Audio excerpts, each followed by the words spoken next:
परम सत्कार्यो गुरु प्यारी सास संगत जी, राधा स्वामी जी। संगत जी, जैसा कि आप सभी जानते हैं, इस समय बाबा जी और हजूर जी दोनों सिंगापुर की धरती पर संगत को अपनी रहमतों से निहाल कर रहे हैं जी। कल की तरह आज 15 जून को भी वहाँ सत्संग और सवाल जवाब का बेहद पावन आयोजन हुआ जी। आज का सत्संग हजूर जी ने फरमाया और हजूर जी ही सवाल जवाब के सत्र का संचालन भी कर रहे थे। बाबा जी भी पूरे वक्त हजूर जी के साथ मंच पर विराजमान रहे जी। पूरा कार्यक्रम लगभग 2 घंटे चला, जिसमें हजूर जी ने करीब 20 मिनट का सत्संग फरमाया जी और फिर संगत के सवालों के जवाब दिए जी। आप सबसे मेरी हाथ जोड़कर प्रार्थना है जी कि इस वीडियो को दिल से पसंद करें जी, राधा स्वामी लिखकर अपनी हाजिरी दर्ज कराएं जी और कृपया इस चैनल को सब्सक्राइब भी करें जी, ताकि ऐसी ही प्यारी जानकारियाँ आप तक पहुँचती रहे जी। आइए सबसे पहले सुनते हैं आज के सवाल जवाब जी। एक महिला ने बाबा जी से पूछा कि उन्होंने कल कहा था कि हमें केवल उस गुरु का ध्यान करना चाहिए जिससे हम दीक्षित हुए हैं, और उसने कहा कि उसे गुरु के प्रतिनिधि ने दीक्षित किया है, तो इसका मतलब है कि उसे उनके स्वरूप पर ध्यान केंद्रित करना चाहिए। हजूर जी ने कहा, बेटा, उन्होंने गुरु के हुक्म पर ऐसा किया है, इसीलिए तुम केवल गुरु के स्वरूप को ध्यान में रखते हुए भजन सिमरन करो। महिला रोती रही क्योंकि वो बाबा जी से दीक्षित होना चाहती थी। अब उन्होंने दीक्षा देना बंद कर दिया और उनसे पूछा कि क्या अभी भी उनसे दीक्षित होने का मौका है। हजूर जी ने कहा कि हमें भौतिक रूप से परे जाना चाहिए। सच्चा गुरु हमारे अंदर है और हमें वही अपना ध्यान केंद्रित करना चाहिए। फिर आगे एक महिला ने बाबा जी से कहा कि उसकी बहन ने एक सत्संगी परिवार के लड़के से शादी कर ली, क्योंकि उन्हें लगता था कि ये सबसे अच्छी बात है। लेकिन 4 महीने में ही वो बहुत दुखी हो गई, क्योंकि लड़का उसका साथ नहीं देता और परिवार उसे हफ्ते में एक बार भी हमसे मिलने नहीं देता। ये कैसे संभव है कि एक सत्संगी परिवार ऐसा हो सकता है? बाबा जी ने हजूर जी की तरफ देखा और इतने में ही हजूर जी ने कहा, बाबा जी, इस सवाल का तो आप जवाब दो। बाबा जी ने लड़की को जवाब दिया कि हमें दूसरे लोगों के फैसलों को भी महत्व देना चाहिए और दूसरे लोगों का सम्मान करना चाहिए। मुझे नहीं लगता कि एक हाथ से ताली बजना संभव है। उन्होंने साइकिल का उदाहरण दिया कि 2 पहियों का संतुलन होना चाहिए, अन्यथा आप आगे नहीं बढ़ सकते। फिर बहुत से लोगों ने कहा, हैप्पी फादर्स डे बाबा जी। तो बाबा जी ने पूछा कि क्या अन्य दिन खराब फादर्स डे है? इस पर भी संगत बहुत हंसी थी जी। बाबा जी ने कहा कि आप सभी हैप्पी फादर्स डे क्यों कह रहे हैं? क्या मैं इतना बूढ़ा दिखता हूँ? हैप्पी सन्स डे या हैप्पी चिल्ड्रंस डे क्यों नहीं कहते? ये सुनकर संगत बहुत हंसी थी जी। फिर आगे एक लड़की रोते हुए बोली, बाबा जी, आपने कल कहा था कि एक गुरु जाएगा दूसरा आएगा। मैं आपके बिना ये सब सोच भी नहीं सकती। बाबा जी ने ईसा मसीह का उदाहरण दिया जी और बताया कि ईसा मसीह के अंतिम दिन उन्होंने कहा कि अभी तुम मेरी शिक्षा को नहीं समझते, लेकिन जब मैं चला जाऊंगा तब तुम मेरे शब्दों को समझोगे और महसूस करोगे। बाबा जी के मुंह से इस बात को सुनकर बहुत से लोग रोने लगे थे जी। इसके बाद मलेशिया से सिंगापुर आया एक भारतीय लड़का बोला, बाबा जी, अगले सप्ताह मलेशिया आओ। उसने कई बार कहा और बाबा जी ने कहा कि मैं अब यहाँ हूँ। क्या तुम्हें लगता है कि ये लोग मेरी बात सुनते हैं? क्या मैं वहाँ जाऊँगा तो क्या वो लोग मेरी बात सुनेंगे? ये सुनकर वहाँ सब चुप हो गए थे जी। जब उसने हजूर जी से पूछा कि क्या वो बाबा जी को मलेशिया ला सकते हैं, तो बाबा जी हंसे और संगत भी हंस पड़ी। फिर आगे एक भाई ने कहा, बाबा जी, आज आप बेहद सुंदर लग रहे हैं। उसने हजूर जी को भी बाबा जी कहकर पुकारा और कहा, हजूर जी, आप सच में बहुत अच्छे लग रहे हैं। हजूर जी ने हल्की सी मुस्कान के साथ कहा, बेटा ये सब तुम्हारी अपनी नज़रों का कमाल है, हम तो वैसे ही हैं जैसे हमेशा थे। फिर उसी युवक ने अगला सवाल किया, हजूर जी जब आपको बताया गया कि गुरु गद्दी के लिए आपका नाम चुना गया है, उस पल आपके दिल में क्या महसूस हुआ? क्या डर या घबराहट हुई? हजूर जी ने बड़े शांत और गहरे स्वर में जवाब दिया, जी बेटा डर की कोई बात ही नहीं थी। बाबा जी का हाथ मेरे सिर पर है, उनका मार्गदर्शन हमेशा मेरे साथ है। फिर उन्होंने एक बहुत ही प्यारी मिसाल दी जी। उन्होंने कहा, जैसे एक छोटा बच्चा मेले में अपने पिता की उंगली थाम कर चलता है तो उसे किसी चीज़ का डर नहीं होता, क्योंकि वो जानता है कि उसके पिता उसके साथ हैं। वैसे ही मेरे पिता समान बाबा जी ने मेरी उंगली थामी हुई है, तो फिर डरने का सवाल ही कहाँ उठता है। और हजूर जी ने ये भी कहा, जो कुछ भी हो रहा है वो सब बाबा जी की रहमत से हो रहा है। अगर मुझसे कुछ हो रहा है तो दरअसल वो ही करवा रहे हैं, मैं तो अपने आप कुछ कर ही नहीं सकता। फिर आगे एक बहन बड़े सम्मान के साथ बोली, हजूर जी आपने मुझे सवाल पूछने का मौका दिया, इसके लिए मैं आपके दिल से शुक्रगुजार हूँ। वो बहन अपनी बात कहने लगी जी कि जब बाबा जी थे मैं तो उनसे अकेले में अपनी बातें कर लिया करती थी।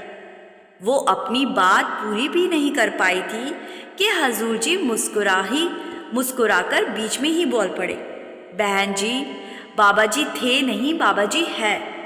उनकी इस बात पर सारी संगत फिर से मुस्कुरा उठी थी जी। बहन जी हंसते हुए बोली, हजूर जी पहले तो मैं बाबा जी से अपनी बातें कर लिया करती थी, अब किससे करूं? अब तो आपको ही सुनना पड़ेगा।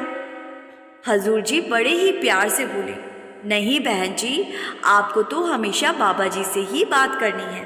बाबा जी की ही ताकत इतनी है कि वो सबकी बातें सुन सकते हैं। मेरे पास तो इतनी शक्ति भी नहीं कि सबका जवाब दे सकूं। ये कहकर हजूर जी खुद भी मुस्कुरा पड़े जी और फिर से संगत में खुशी की एक लहर सी दौड़ गई जी। इसके बाद आगे एक भाई ने बड़े आदर से कहा, हजूर जी आज आप बड़े तेजस्वी दिखाई दे रहे हैं, आपके चेहरे पर अलग ही तेज है। हजूर जी मुस्कुराए और बोले, बेटा ये तो तुम्हारी नज़र की बात है। दरअसल तुम्हारी पीढ़ी इतनी खूबसूरत और सकारात्मक है कि मुझे तो सब सुंदर ही दिखते हैं। उनकी इस बात पर संगत में हंसी की लहर दौड़ पड़ी और माहौल एकदम हल्का और खुशनुमा हो गया था जी। इसके बाद वही बहन फिर से बड़ी सादगी से बोली, हजूर जी सच कहूँ तो मुझे किसी से बात करने में उतना अच्छा नहीं लगता, बस बाबा जी से ही बातें करने में सुकून मिलता है। इस पर हजूर जी ने हंसते हुए बड़े प्यार से पूछ लिया, अच्छा ये बताओ अपने पति से बात करना पसंद है? बहन जी झट से बोली, हाँ जी उनसे तो बात करना अच्छा ही लगता है। हजूर जी मुस्कुराते हुए बोले, फिर तो उन्हें ये बात थोड़ी खटकेगी कि आप बाबा जी से इतनी बातें करती हैं। बहन जी ने तुरंत कहा, नहीं नहीं वो बहुत अच्छे हैं। हजूर जी ने हंसते हुए आगे पूछा, अच्छे हैं? वो कैसे अच्छे हैं? बहन जी ने हंसी छुपाते हुए कहा, कल ही मैं उन्हें कह रही थी कि बाबा जी की बहुत याद आ रही है, तो वो तो थोड़ा सा जलन महसूस कर रहे थे। ये सुनकर संगत में फिर से हंसी की एक लहर दौड़ गई जी और हजूर जी भी खुलकर हंस पड़े। फिर बहन जी ने थोड़ा उदास होते हुए कहा, हजूर जी बाबा जी तो कल से मुझसे कोई बात ही नहीं कर रहे। हजूर जी ने बड़ी नरम मुस्कान के साथ जवाब दिया, कोई बात नहीं, आप दोनों आपस में बातें कर लिया करो। अगर बाबा जी ना सुने तो मैं सुन लिया करूँगा, और अगर मैं भी ना सुनूं तो फिर बाबा जी को ही कह देना।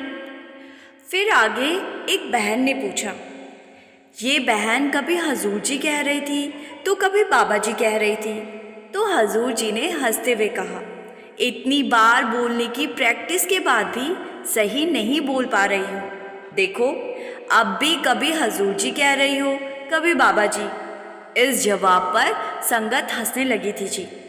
बहन बोली, हजूर जी, मैं कल आपसे सवाल पूछना चाहती थी, सोचा शनिवार को पूछूं, मगर कल लाइन में लग ही नहीं पाई।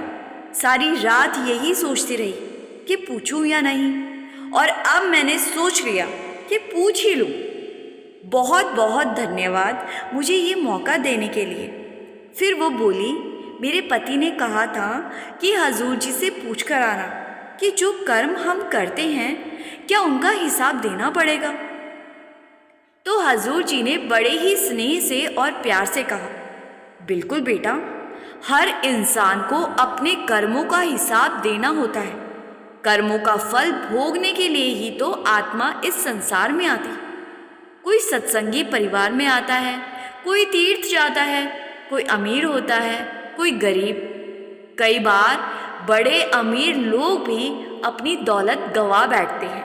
दुनिया का यही नियम है, जैसा करोगे वैसा भरोगे, जैसा बीज बोओगे वैसी फसल काटनी पड़ेगी। हजूर जी ने फिर मुस्कुराते हुए कहा, ये जाकर अपने पति से कहना। और फिर हजूर जी ने पूछा, अब समझ में आया या नहीं? संगत फिर से मुस्कुरा उठी और माहौल खुशगवार हो गया था जी। इसके बाद एक लड़की खड़ी हुई और बोली, हजूर जी, राधा स्वामी, मेरा एक सवाल है। हजूर जी हंसते हुए बोले, देखो बेटा, ये सवाल कोई और तो पहले नहीं पूछ चुका ना? लड़की बोली, नहीं हजूर जी। हजूर जी फिर हंसकर बोले, अच्छा तो फिर पूछो। फिर वो बोली, हजूर जी, पहले मुझे बाबा जी के दर्शन भीतर होते थे, मैं घंटों बैठी रहती थी। अब चाहे जितनी भी कोशिश करूं, मन टिकता नहीं, कुछ दिखता भी नहीं। क्या बाबा जी जो देते हैं वो फिर वापस ले लेते हैं? हजूर जी ने बहुत प्यार और शांति से मुस्कुराते हुए कहा, बेटा, मालिक कभी कुछ देकर हमसे वापस नहीं लेता। ये तो हमारा मन है जो डगमगा जाता है। हमें अपनी कोशिश में कमी नहीं रखनी चाहिए। मन को जोड़ने का प्रयास करते रहो और बिना किसी उम्मीद के सिमरन करो। जैसा मैंने कल भी कहा था, चाहे हम कितनी बार जन्म लें, अपने बलबूते पर भजन सिमरन की पूर्ति नहीं कर सकते। वो शक्ति मालिक ही देगा, और जब मालिक चाहेगा तभी मन टिकेगा। फिर आगे एक बहन जी ने भावुक स्वर में कहा, हजूर जी, मुझे नामदान लिए 5 साल हो गए, लेकिन आज तक बाबा जी के दर्शन नहीं हुए। जब भी बाबा जी आते हैं कोई ना कोई काम आ जाता है और मैं मिल नहीं पाती। हजूर जी ने बड़े ही स्नेह से कहा, बेटा, इसमें दुखी होने की कोई ज़रूरत नहीं है। भजन सिमरन करते रहो जैसा बताया। फिर वही बहन मुस्कुराकर बोली, हजूर जी, मेरे सारे सवाल तो संगत ने पूछ ही लिए, अब मेरे पास कोई सवाल नहीं है। बहुत बहुत धन्यवाद हजूर जी और बाबा जी। हजूर जी ने भी एक प्यारी मुस्कान के साथ उनकी बात का जवाब दिया जी। अब आइए आपको सुनाते हैं कि आज हजूर जी ने अपने सत्संग में क्या क्या फरमाया जी। सत्संग की शुरुआत करते हुए हजूर जी ने सबसे पहले कल के सवाल जवाब का जिक्र किया जी, और संगत से बड़ी ही सहजता से पूछा कि हमें कल की बातों से क्या सीख मिली। उन्होंने जोर देकर कहा कि सबसे ज़रूरी चीज़ अनुशासन है। हजूर जी ने संगत को कहा, क्या आपने कभी देखा कि बाबा जी सत्संग में देर से पहुंचे हो? क्या कभी सत्संग समय से देर से शुरू हुआ है? नहीं ना। बाबा जी तो हमेशा सत्संग पंडाल में स्टेज पर समय से पहले पहुंच जाते हैं। अक्सर 10 मिनट पहले ही बाबा जी पहुंच जाते हैं। फिर हजूर जी ने समझाया कि जिस तरह हम दुनिया के कामों में पूरी तैयारी करते हैं, अच्छे कपड़े पहनते हैं, समय से पहले मीटिंग्स या पार्टी में पहुंचते हैं, क्या उसी अनुशासन से हम अपने भजन सिमरन या सत्संग की तैयारी नहीं कर सकते? अगर हम दुनियावी जिम्मेदारियों में समय के पाबंद हो सकते हैं, तो फिर अपने आध्यात्मिक जीवन में क्यों नहीं? फिर हजूर जी ने सादगी की अहमियत पर प्रकाश डाला जी। उन्होंने कहा कि आज हमारी दौलत तो बढ़ती जा रही है, घरों में अलमारियां कपड़ों से भर गई है, फिर भी क्या हमें शांति मिल पाई? उल्टा हमारा मन और उलझता गया। उन्होंने साफ कहा कि मैं ये नहीं कह रहा कि ज़रूरी चीज़ें छोड़ दो, बल्कि हमें अपनी ज़रूरतें सीमित करने की आदत डालनी चाहिए, क्योंकि असली सुख और शांति हमें सादा जीवन जीने से ही मिलेगी। क्या दुनियावी चीज़ें हमें वो आत्मिक सुकून दे पाई है जिसकी हमें तलाश है? शायद बिल्कुल भी नहीं। इसके बाद हजूर जी ने धर्म और संगठन का फर्क बेहद सुंदर शब्दों में समझाया जी। उन्होंने कहा कि सच्चे संत किसी नए धर्म को बनाने नहीं आते। धर्म तो तब बनते हैं जब संत इस दुनिया से रुखसत हो जाते हैं और उनके सच्चे उपदेशों को हम लोग दीवारों और किताबों में कैद कर देते हैं। जब इस संसार में कोई संकट आता है तभी असली धर्म की परख होती है। हजूर जी ने याद दिलाया कि जब कोविड जैसी महामारी आई या जब युद्ध जैसे हालात बने, उस वक्त डेरा अपने दरवाजे सभी के लिए खोलकर खड़ा था। वहाँ किसी से उसका धर्म, जाति या रंग नहीं पूछा गया। सबका स्वागत हुआ, क्योंकि असल धर्म तो इंसानियत है। हजूर जी ने कहा कि चाहे जितने भी धर्म हो, चाहे जितनी भी धार्मिक किताबें हो, सबका मकसद एक ही है, हमें उस एक परमात्मा की ताकत का एहसास कराना। उन्होंने हमें ये समझाया कि सबसे पहले हमें अच्छा इंसान बनने की कोशिश करनी है। हमारी जिंदगी सादगी और सच्चाई से भरी होनी चाहिए। हमें मांस, मछली, शराब और दूसरी बुरी आदतों से अपने जीवन को बचाकर रखना चाहिए, ताकि हमारी आत्मा पाक साफ बनी रहे। हजूर जी ने ये भी कहा कि कई बार हम ये सोच लेते हैं कि सत्संगी बनने का मतलब बस सत्संग में हाजिर होना, गाना बजाना छोड़ देना या नाच गाना बंद कर देना है। लेकिन उन्होंने समझाया कि असल में सत्संगी जीवन का मतलब है कि हम सादगी में जीकर उसमें ही आनंद खोजना सीखें। हमें अपनी सोच हमेशा सकारात्मक रखनी चाहिए। चाहे कोई इंसान कैसा भी हो, हमें उसके बारे में कभी भी बुरा नहीं सोचना चाहिए, क्योंकि अगर हम दिल में किसी के लिए बुरा सोचेंगे, नफरत पालेंगे, तो नुकसान हमारा ही होगा। सामने वाला चाहे जाने या ना जाने, लेकिन वो नफरत हमें अंदर ही अंदर खोखला कर देगी। इसीलिए हजूर जी ने कहा कि अपने दिल को नफरत से दूर रखिए और अपने भीतर प्रेम और नेकी की जगह बनाइए।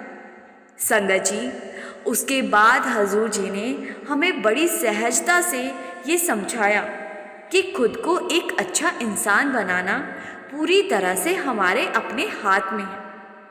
फिर हजूर जी आत्मचिंतन की अहमियत पर आए जी और फरमाया कि हमें अपने भीतर एक ऐसा आईना बनाना है जिसमें हम अपनी असल सूरत देख सकें, अपनी रूह की तस्वीर को देख सकें। लेकिन ये मुमकिन कैसे होगा? हजूर जी ने कहा कि जिस तरह हम अपनी दुनियावी जिम्मेदारियां पूरी निष्ठा और ईमानदारी से निभाते हैं, उसी तरह अगर हम भजन, सिमरन और मालिक की याद में भी वही लगन और समर्पण दिखाएं, तो ही ऐसा आईना बन सकेगा जी। उन्होंने कहा कि अगर दुनियावी कामों को हम इतनी अहमियत देते हैं, तो अपनी आत्मिक तरक्की और मालिक की याद को भी हमें उतनी ही प्राथमिकता देनी चाहिए जी। जब हम दिल से मालिक को याद करेंगे और अपने अंदर झांकेंगे, तभी वो आईना बनेगा जो हमें हमारी आत्मा की झलक दिखा सकेगा जी। संगत जी, करीब 20 मिनट तक हजूर जी ने अपने सत्संग में 5 महत्वपूर्ण बातें संगत को समझाई जी। इंसानियत, आत्मचिंतन, धर्म की असल पहचान, सादगी और अनुशासन। आखिर में जब बाबा जी दर्शन के बाद लिफ्ट में सवार हुए, तो बहुत सी संगत की आंखों में आंसू आ गए जी। संगत जी, अब मैं आपसे यहीं विदा लेती हूँ जी। हमने आपको आज का सत्संग और सवाल जवाब सुनाए जी। हम आपसे विनती करते हैं कि वीडियो को शेयर ज़रूर करें जी। और संगत से एक अनुरोध और है जी कि कमेंट में राधा स्वामी ज़रूर लिखिए जी। और संगत के अपने इस चैनल को सब्सक्राइब कर इस चैनल का एक हिस्सा ज़रूर बने जी। गुरु प्यारी सास संगत जी, राधा स्वामी जी।